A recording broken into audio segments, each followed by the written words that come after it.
So sorry. I'm going like, wait a minute, all the lights are on. Just trying to make sure I talk to everybody. Yeah, maybe. No, yeah, no, just let's take a picture.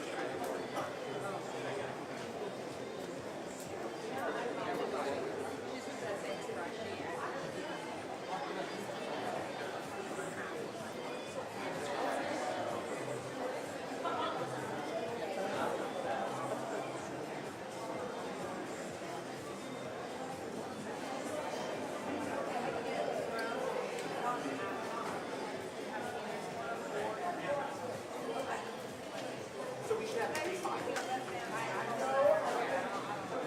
I just have a question about the one Yes. day. So, I just want you to go to the focus and they really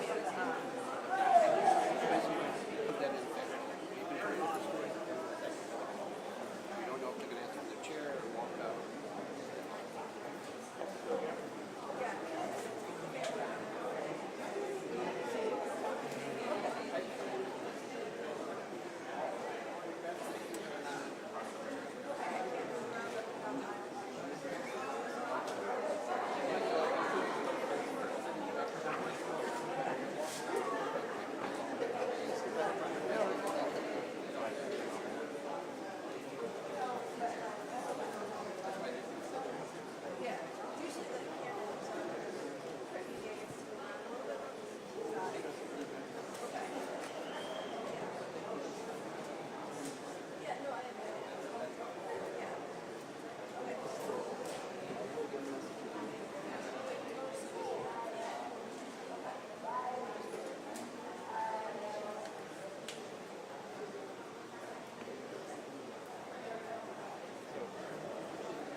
Hello and welcome to this evening's public meeting. We appreciate you spending your evening with us this evening.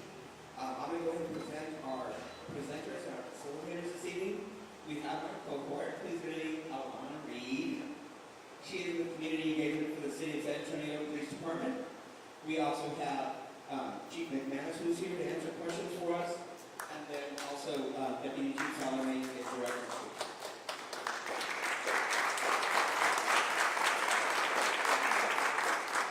We just have some house rules that we'd like everybody to adhere to, if we could please. Number one, listen attentively to each speaker. Respect other people's opinions, even if they differ from your own. Please don't interrupt them and wait for your turn to be called on. Be open to new perspectives and seek to understand them. It's okay to challenge ideas, but please don't attack people's character. Agree to disagree. Sometimes it's okay to move on from the conversation without an immediate resolution. Share airtime. We have 1 hour scheduled, and we are going to stick to that 1 hour. For this meeting, so everyone has wisdom and experience and deserves the right to be heard. And if you need any assistance at today's meeting, please reach out to the other members of the City of San Antonio team. Ask city staff to raise their hands, and they'll be more than happy to assist you with that. And so at this time, we're going to have a Q&A. But first, we're going to go ahead and open up our meeting here with some words by Chief McManus. And just to kind of share with you, Chief McManus has had a long-term relationship with Clyde San Antonio. In 2007, when he first came here to the City of San Antonio, he had an outreach to the LGBTQ community there on Main Avenue.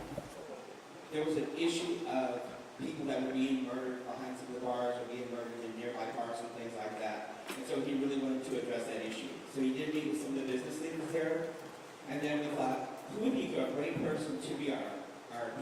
Grand Marshal other than Chief McManus, who's trying to make a positive influence here in the city.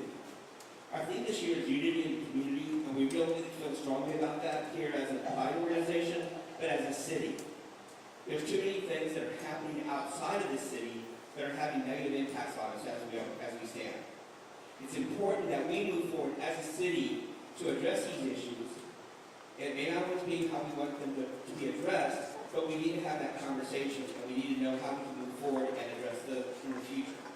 So at this time, I'm going to go ahead and turn the floor to Chief McManus.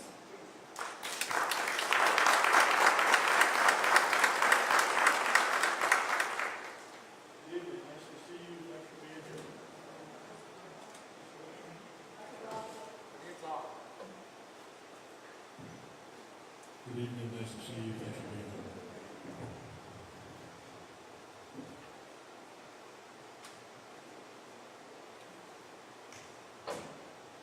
So I want to start off. I met with the media this morning, and well, actually, first I met with a group outside of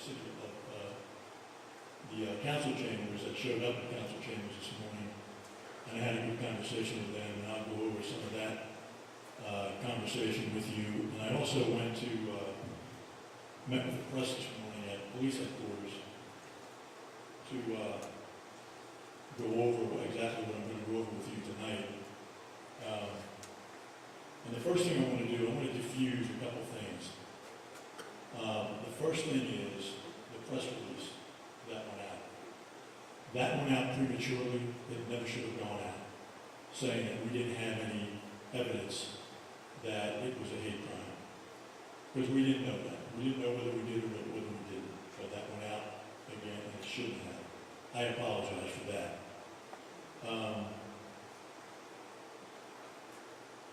Secondly, there's been a lot of criticism. We received a lot of criticism for not immediately, I use the word, charging the shooter with a hate crime. So let me explain a little bit about hate crimes and how that affects someone who's arrested for a bias-related crime. Let's say it's criminal mischief. They tag up a Jewish synagogue and they make slurs toward Jewish people on the synagogue, and that person's arrested. He's arrested, she's arrested for a Class B misdemeanor. They're not arrested for a hate crime.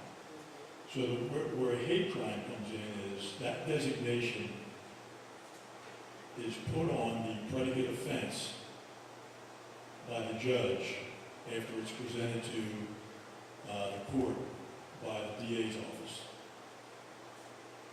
Hate crime is not a crime in itself.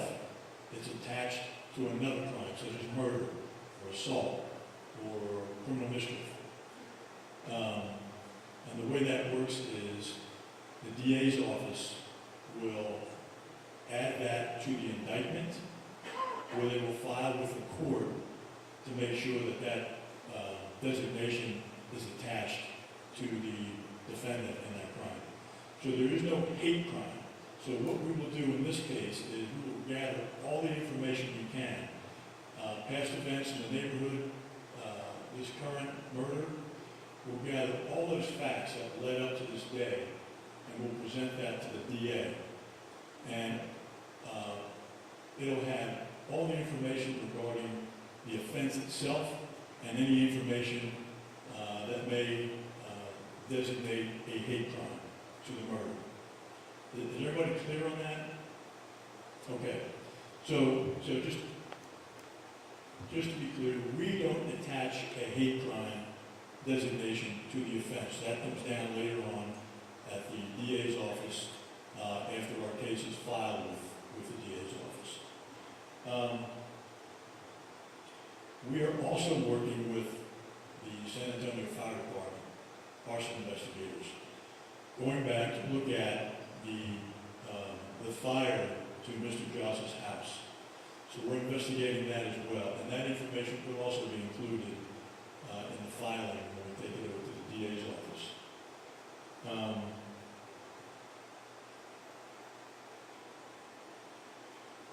we've also heard concerns about the volume of calls to Mr. Josh's residence.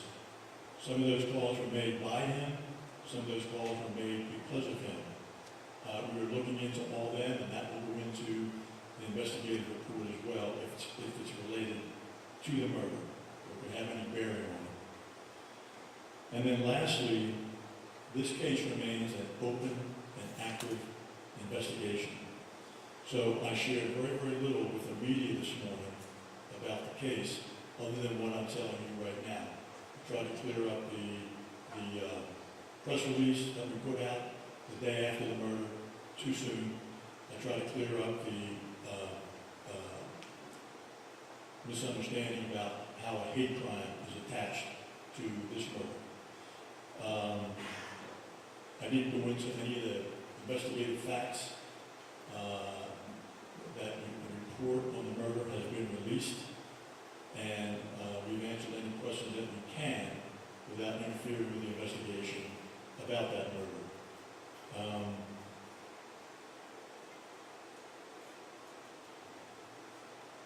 So that's pretty much what I wanted to share with you in the beginning of this. And let me share some other things that I feel are pertinent as far as the San Antonio Police Department goes. When I got here, it was actually 2006 when I arrived. In 2007, I was invited to be the Grand Marshal of the Pride Parade. I read the letter, checked off yes, gave it to my secretary, and it was put on my calendar. I thought nothing of it. I was in the Pride Parades in Washington, D.C. Dayton, Ohio didn't have a Pride Parade. Did anybody here from Dayton? Dayton, Ohio they didn't have a Pride Parade. I was in the Pride Parade in Minneapolis for 2 years before I came down here. So I thought nothing of it when I got here. After I sent that, my secretary sent that RSVP back, I see in the newspaper, in font, bigger than all the other fonts on the page, McManus set to lead Gay Parade.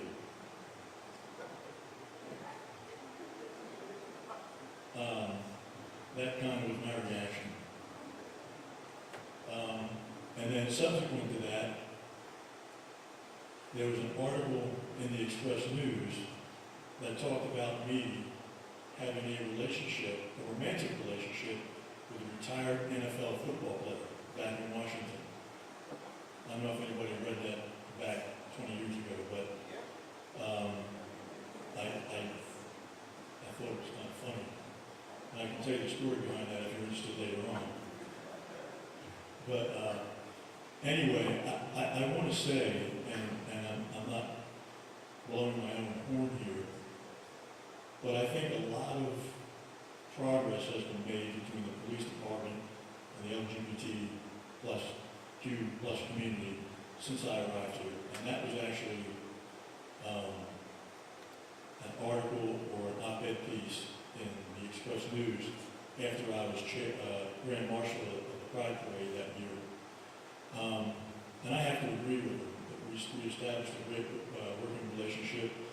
Randy Cuniff was a good friend of mine. I worked with him all the time up on the Strip, and I haven't had any big complaints or anything. Justice Salome, good man, Justice. Assistant Chief Salome is my liaison to the LGBTQ plus community, and he hasn't reported anything to me of a major issue. So I'm here tonight to listen to you, and if you have any concerns, we'll certainly address them.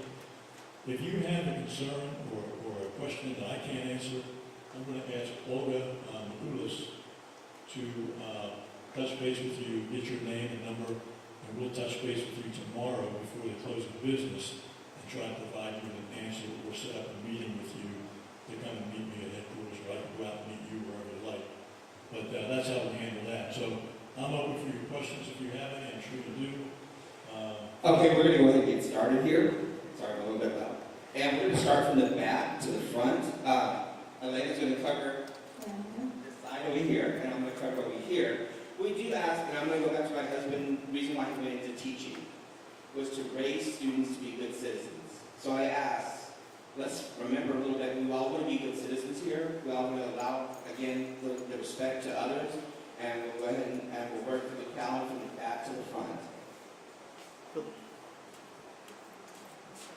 We'll start on this side. Can you give us your name as well? My name is Helen Mason. All right.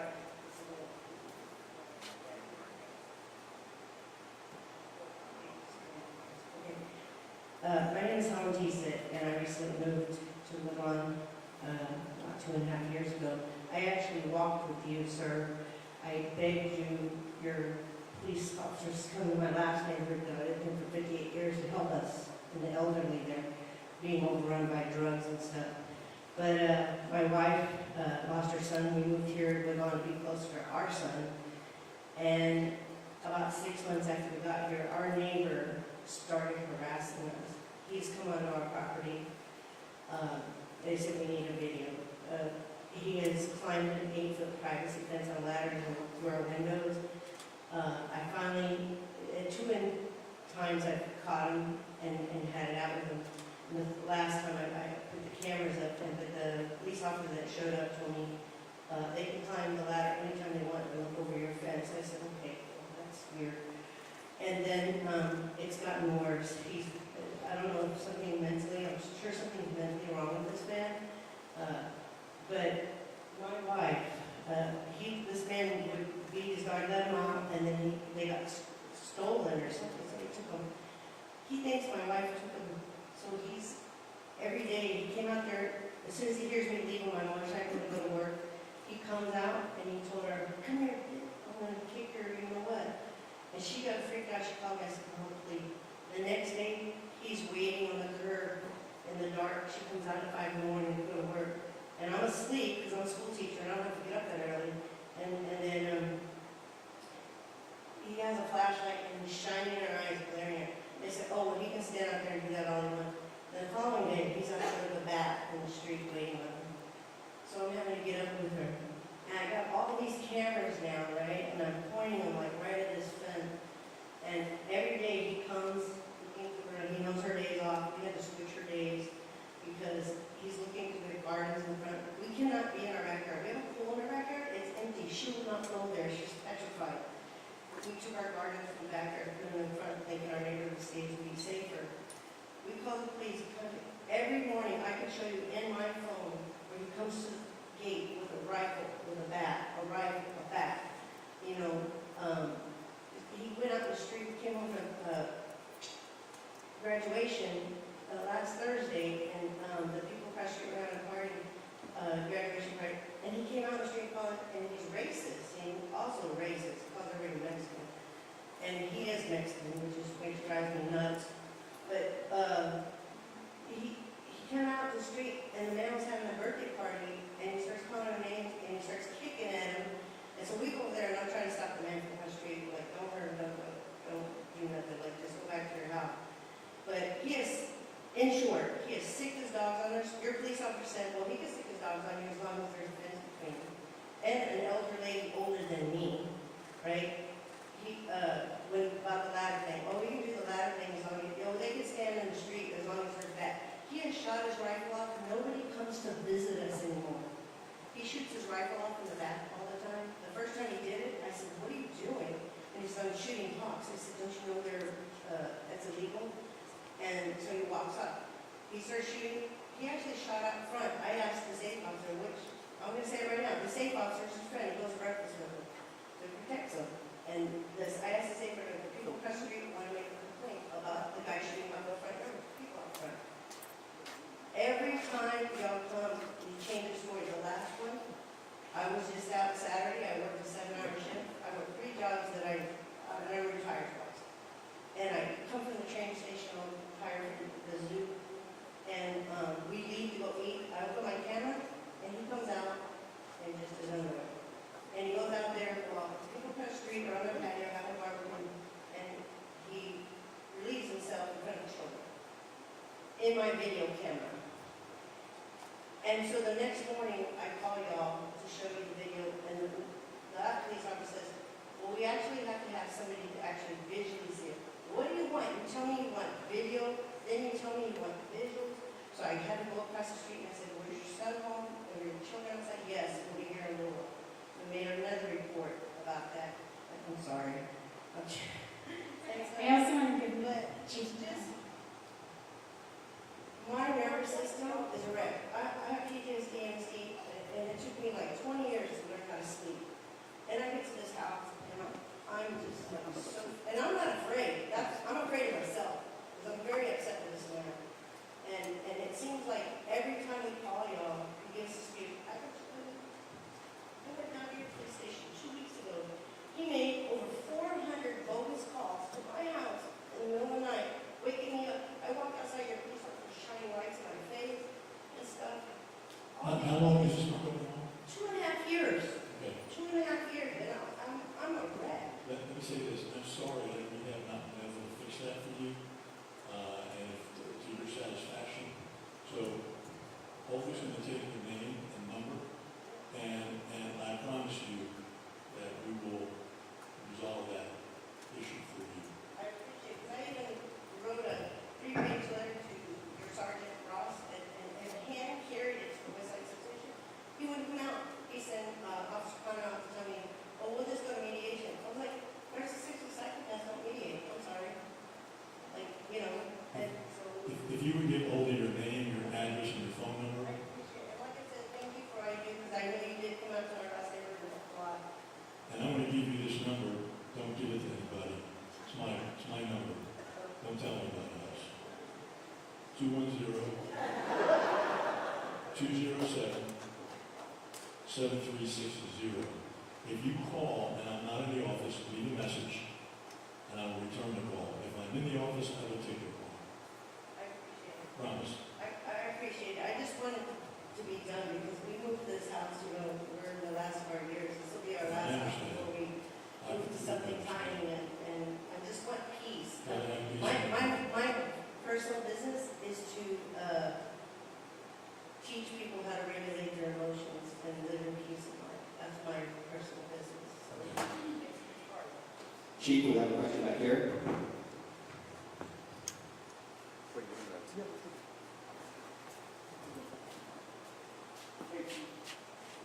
Just thank you again for being here. As we mentioned earlier, you know, one of our challenges as the LGBT community is that historically hate crimes go underreported and underprosecuted.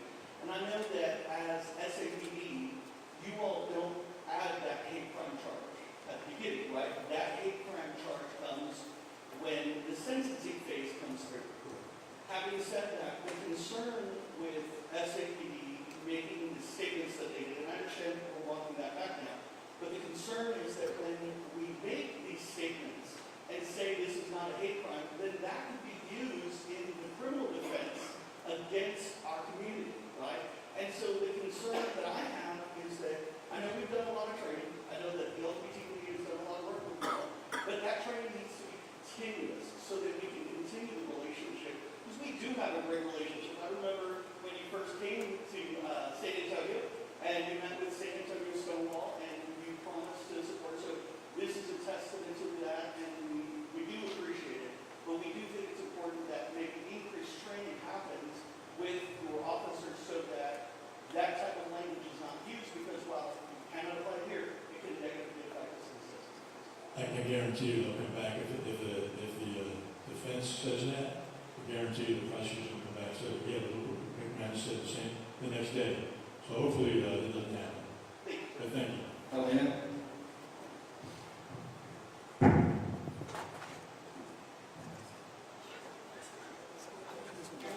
Hi, my name is Adriana Addicts. I'm on the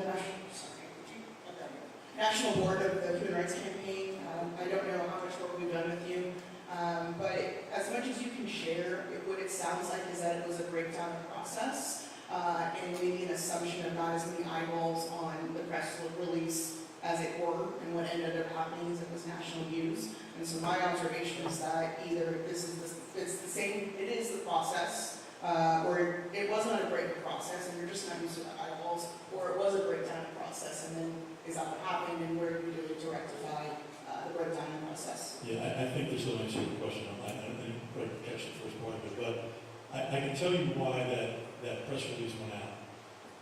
And the buzz in on the sixth floor was, there were so many calls coming in about this. There was a comment made, hey, we gotta get something out.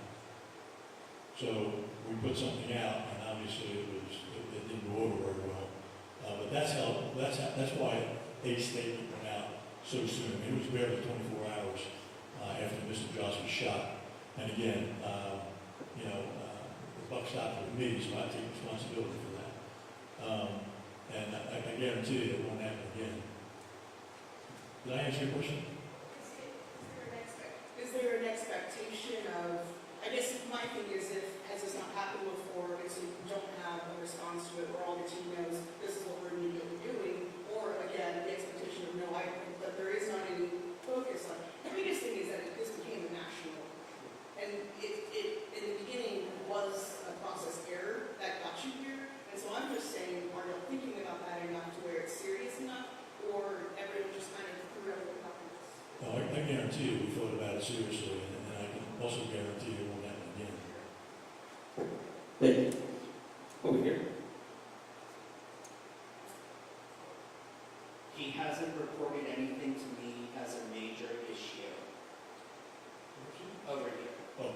For approximately 2 years, I've been trying to get Assistant Chief Salome as LGBT liaison to do more community engagement on a variety of occasions. And while we did get guarantees that there would be at least PSAs on community safety when he was directly questioned by the Leader family in March of 2023, none of this has materialized. Since then, and all of this was articulated to Assistant Chief Salome, I've identified at least 4 other murders since 2021 of LGBTQ people, not including Mr. Joss. He also characterized the responsibility of creating the community engagement on myself and the LGBTQ community. Even though we are not law enforcement experts, we have no legal rights to the private information, and we are not city's employees. When I identified Mr. Joss as the 6th identified murder, within less than 24 hours of the murder, Deputy Chief Salome immediately dismissed the concerns. My question to you, Chief McManus, is where do we go when the SAPD LGBT liaison immediately dismisses our concerns? Who has the responsibility of initiating the engagement with the LGBT community? Sure. Jesse, you want to handle that? Good evening, everybody. Jesse Solomon. So to answer your question, I won't get into the piece by piece, but I'll tell you that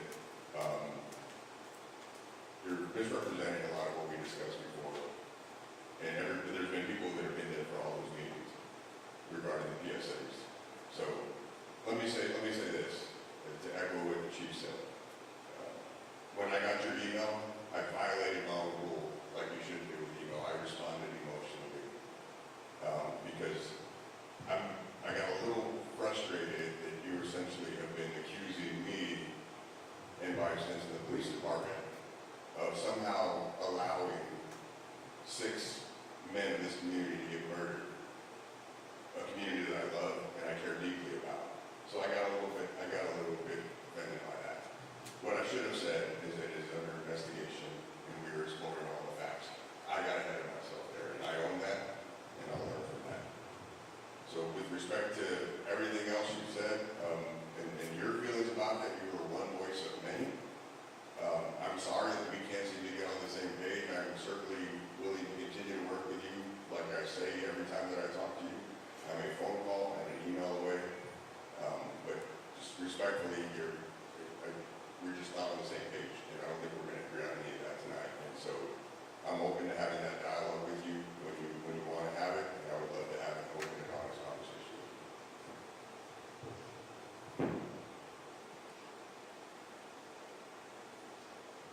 And I'll take the next question over here. It's been really strange, like hearing, in the news and hearing people here saying that they've reached out several times about hate complaints and stuff, and it doesn't seem like their calls are taken seriously. Yeah, I'm a sidewalk chalk artist, and like whenever like, people call on me, I've been locked up in jail multiple times. I've spoken at City Hall about 15 times. I even put some sidewalk chalk out here to be positive and uplifting, and I didn't write anything to be bipartisan other than like justice for Jonathan Joss. Not that it was a hate crime, nothing like that, just justice for Jonathan Joss. And I got questioned at the door about by multiple people. I've written justice for Simon Cuevas and I didn't get questioned. I wrote justice for Frankie Bazan, who was killed in jail. I didn't get anybody messing with me. I wrote justice for Jeffrey Shaw. I didn't get any issue. I wrote the 364 homeless people that died last year and I didn't get issues.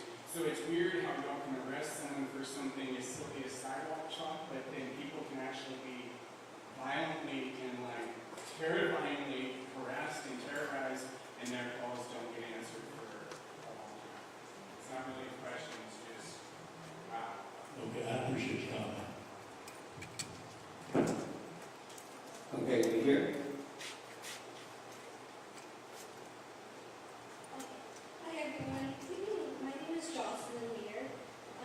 My brother, nice to meet you sir, by the way. My brother is Zachary Lear. He's right there, sorry so little, on my pin. He was a gay man who was murdered February 21st, 2023. He was gunned down, and I'm sorry.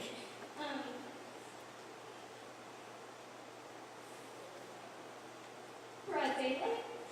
And I have had such a hard time with SAPD and the officers in regards to my brother's case.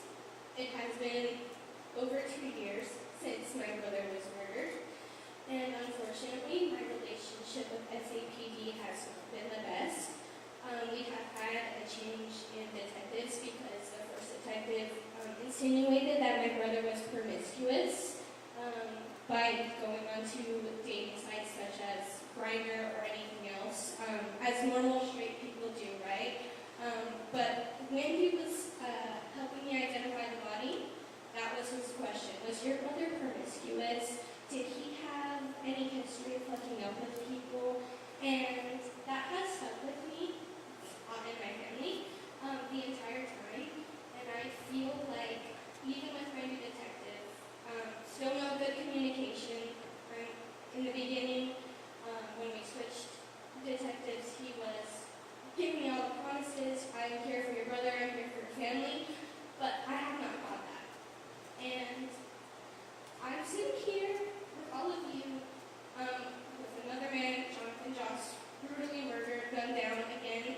And it's just a painful reminder that this is what my community and my brother and everybody else that has fallen victim to this gun violence, specifically hate crime, violence, has succumbed to. And I need to know if you guys are implementing something better other than, was your brother promiscuous? There has been no care for my brother other than Chief Salome. He has been my saving grace. He has been the only one that has felt like he has been in my corner this entire time, and it's not enough. And I have gone 2 years without justice for my brother, and there are so many other victims that need justice, and I feel like you guys are not giving that to me specifically and my family, and I can't speak for everybody else, but I know the hurt that I have in regards to my brother.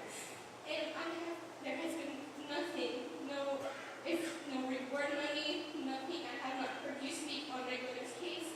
And with everything that my family has gone through, with my brother's murder, and the difficulty that's come with it, thank you.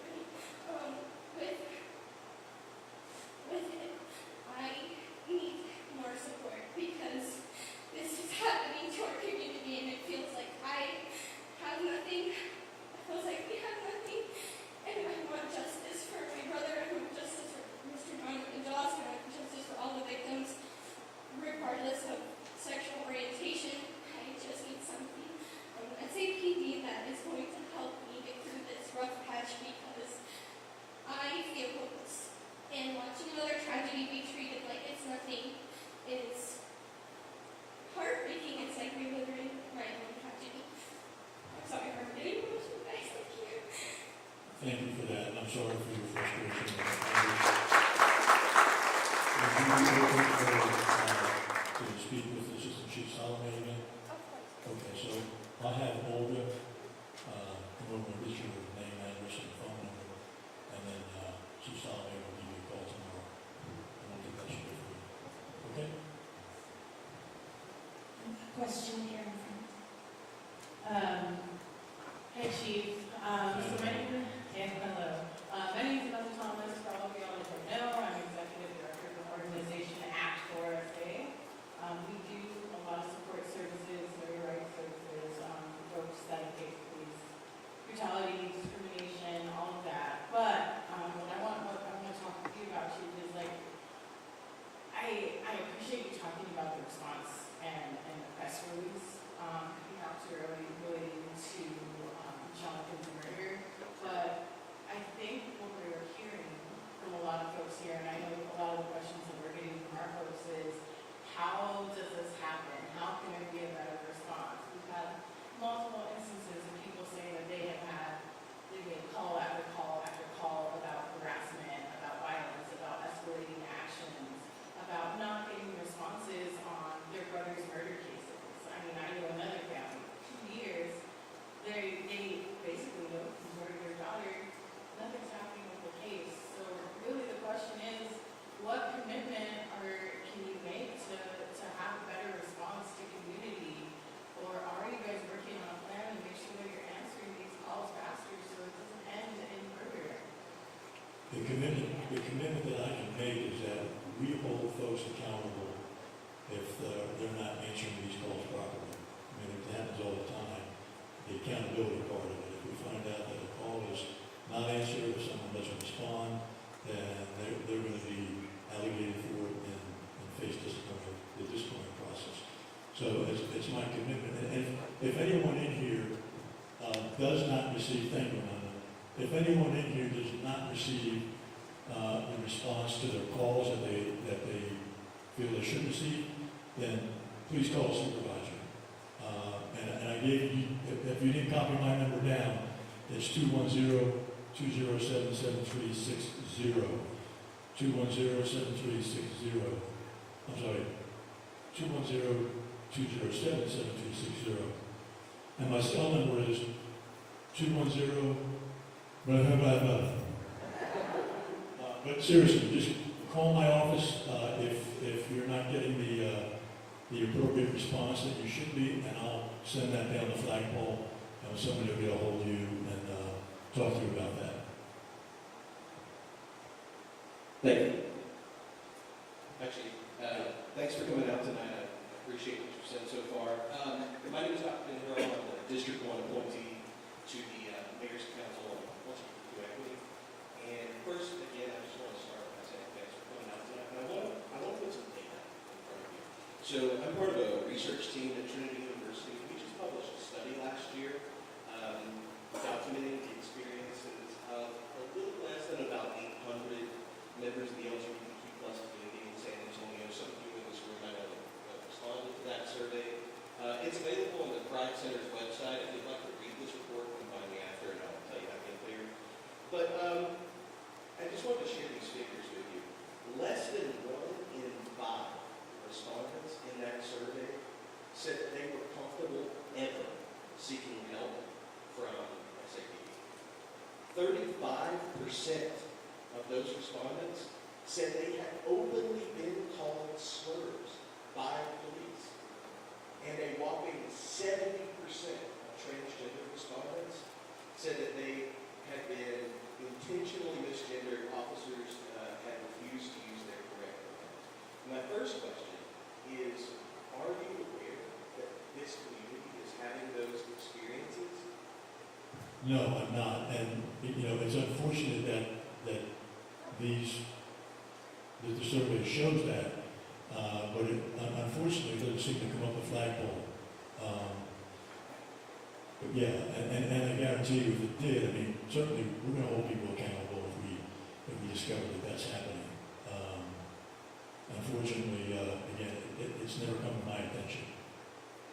So, but thank you for that. And what is the website that that's on? The Yeah, would you please? All right, thank you. Thank you for that. Rosie? Chief, you and I have known each other for some time, and I want to apologize to folks ahead of time. I'm having a reaction to the information. I hear family violence all day, and so my wife does a really good job of trying to buffer me from that secondary trauma. But I'm sitting here now as a subject of hate and harassment that's been going on nonstop since November of late last year. Online, by phone, to my home, to my office, to my wife, to my staff, almost on the daily for a while there. Same person. That person's been identified by the Sheriff's Department, having 40 aliases, 10 social media accounts. They kicked up again this weekend because I was inducted into the Hall of Fame. There was a video made of me that's been circulated worldwide based on a false premise, false information. My experience with the department started many years ago when I was assaulted at a hospital after the death of a relative. I lived on Gramercy Street. The officer comes out and says, "Do you really want to do this? Do you really want to file this report? You look like you can handle yourself." That was the response. I had to call a sergeant that I served on the car board with to intervene and send another officer out. My point in telling you all of this is it's a systemic problem.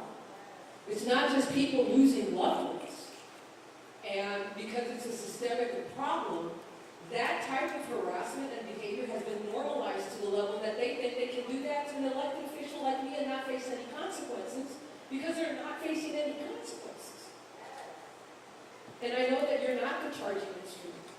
You're putting the evidence together and sending it somewhere else to be considered for prosecution.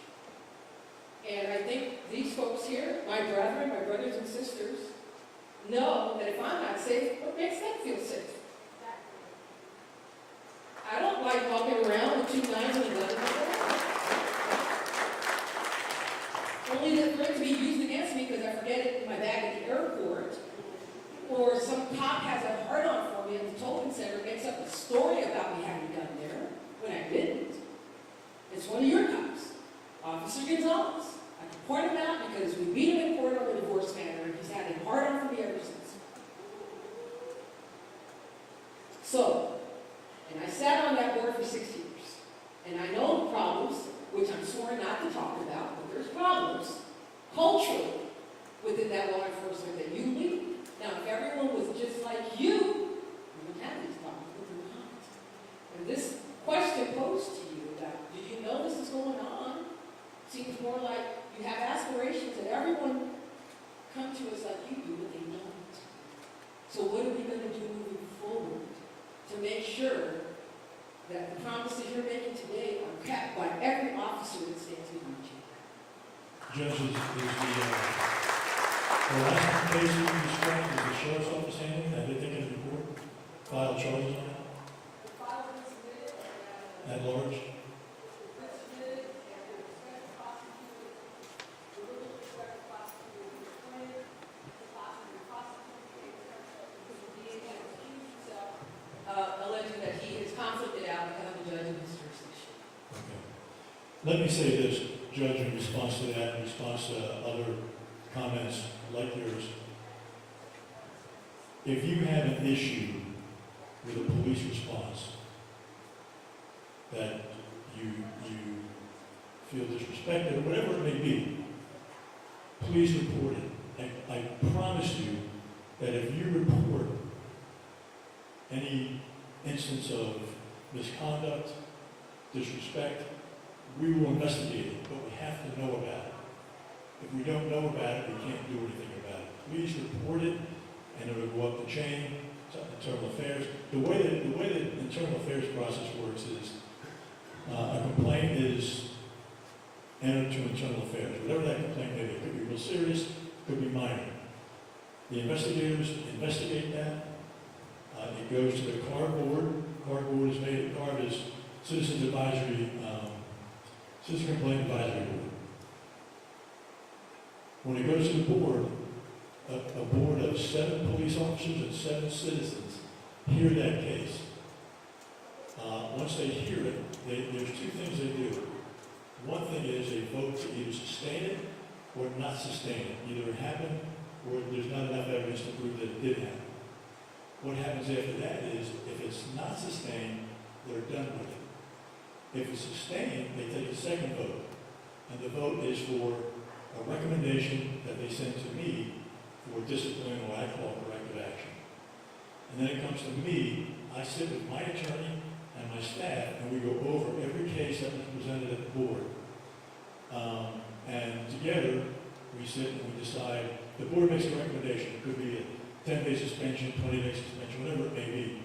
And then I issue what is called a contemplated notice of corrective action. And then within 7 days, that officer, this respondent officer, is required to make an appointment to come and see me. And then we have a hearing called a Louderville hearing, which is required by law.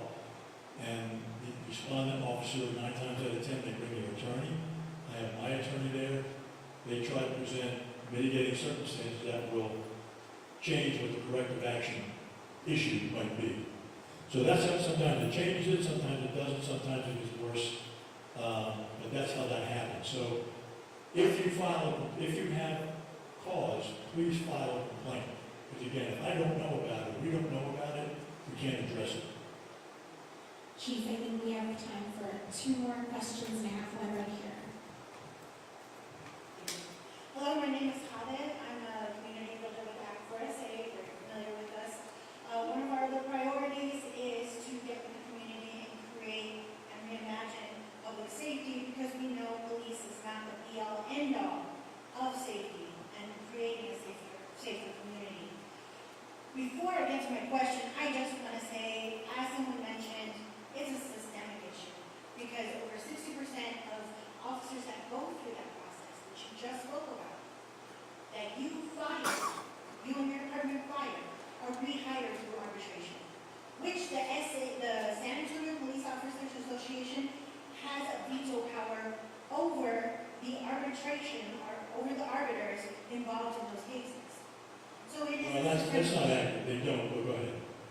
So my question is, we've heard from our community members here that they face multiple harassment issues with officers saying, well, they legally can do that, they legally can do this. Horrible things. Someone else over here, and we have an elected official with recognition and power who is also struggling. So how's it going to happen for us? So my question is, when we are being harassed, that is under legal means that y'all cannot address, what can y'all do? Because it's, especially the safe officers, what can y'all do in those instances? Well, you're asking a very broad question, and I can't answer all those generalities that you talked about. I need to know specifics. But like I said before, if you have an issue and you feel that your call is not being answered appropriately or not given the seriousness that it should be given. My question is, when you see and your officers respond multiple times to harassment issues, and what I'm saying is, when it is legal, like what she spoke about, when they're saying, I cannot arrest this person, what can you do? I don't know the circumstances surrounding that, but if in fact there are no laws being broken, whether it's whatever the law may be, No. you can't do anything. But if there's, well, yes, as a matter of fact, because City Council voted that to be against the law. But well, wait. If you need the mic, I'll give you the mic in a minute. So. I mean, if there's no law being broken, but if you need to see a supervisor, call a supervisor. Call dispatch back, say, let's see a supervisor. But again, if we don't know about issues that you're concerned about, then there's nothing we can do to address it.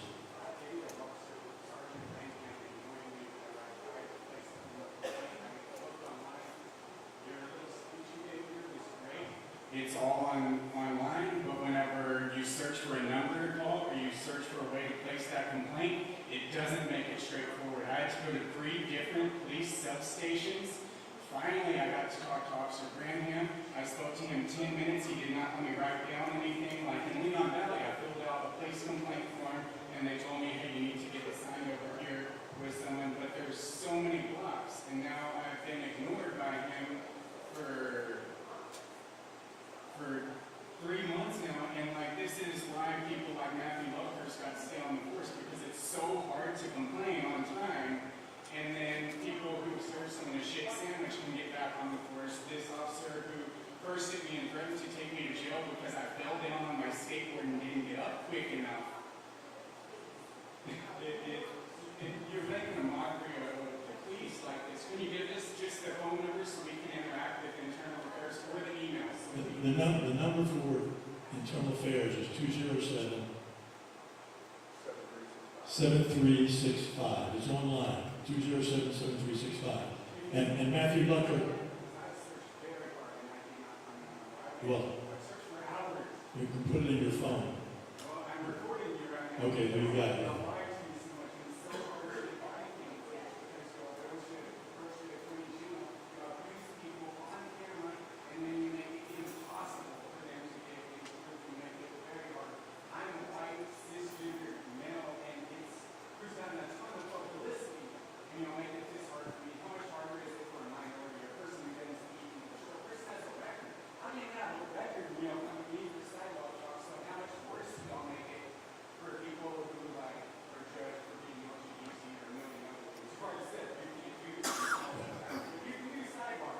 I appreciate your comments, and for the record, Matthew Luckhurst is no longer on the police force. He isn't, but you didn't find him quick enough because it was so hard to place a complaint that he got back on the force. If it was easy to complain against bad cops, so many bad cops. There's Greg Nash, who also raped a trans person, too. Like, there's so many, it's just like mind-boggling. People don't realize how big it is and how many times they'll fumble and screw up, and then you have these things where you talk about, hey, the LGBT people in this city really like to do this. Oh, they didn't have ethnicity. They were a little backcountry. We're smart here in San Antonio, but you still have these people going through absolute hell, harassed for months. Y'all can be on top of sidewalks, but humans having their life ruined. I appreciate your comments. Chief, we're going to go ahead and try to wrap it up over here. We're going to go ahead and take the last question right here. Hi, my name is Stephanie Quathan. I'm with the San Antonio Current.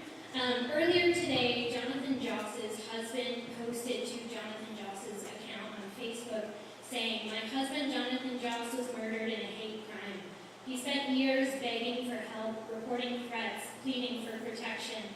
I just wonder, I know it's an ongoing investigation, I wonder if you can comment on that at all. I know you yourself admitted earlier today that sometimes you responded to calls coming from Jonathan, and sometimes the calls were about Jonathan. And I'm also wondering that if there is even a kernel of truth to that, what made you so confident that this wasn't a hate crime the first 24 hours? Again, that press release went out prematurely. It should not have gone out. Jonathan's husband made that statement, I believe it was the day after that statement went out, and that information will be used putting together that case. Okay?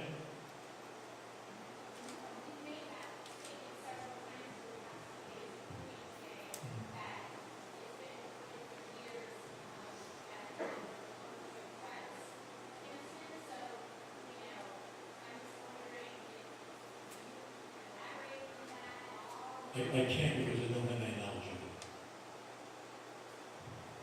it. Okay, we're going to go ahead and wrap it up. Again, thank you for the community showing up. Thank you, Deputy Chief Salome. Thank you, Olga. Thank you, Alana.